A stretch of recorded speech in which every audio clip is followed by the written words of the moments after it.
پس این دفعه میخوایم ببینیم که چگونه میشود کدوم تبر سریع تره. اول با تبر چوبی شروع میکنیم و فرزاد میشماره.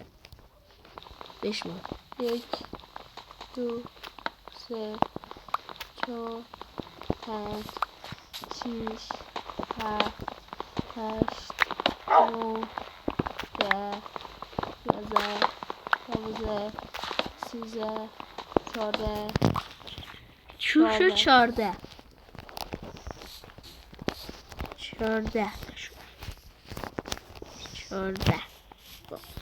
اینا میریم تبر سنگی 1 2 3 4 5 6 7 8 9 حاجی 9 این چند 9 14 این 14.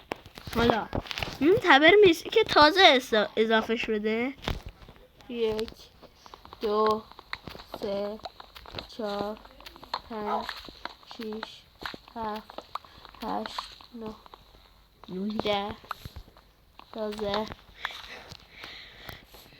حاجی باور نمیشه الان کلنگ سنگی از مسی بهتره. حالا بریم که سراغ کلنگ آهنی 1 2 3 4 5 6 7 9. الان کلنگ سنگی بهترینه واقعا. الان کلنگ گلدی شاید سب کن نشد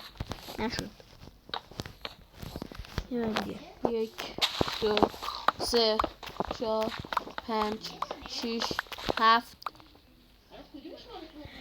گلی 7 تا بود. وای حالا میریم دایمندی که بعد 1 2 3 4 5 6 7 8 9 10 11 12 13 14 دارم جاز کن بازی میکنم. 10 حالا میریم بهترین کلنگمون ندرایتی. کلان اول روی این چوب استفادهش میکنیم 1 2 3 4 نشد. حالا 1 2 3 4 5 6 7 8 9 10 11. باورتون نمیشه بسر نمره رو کدوم گرفت. این گرفت. خداحافظ.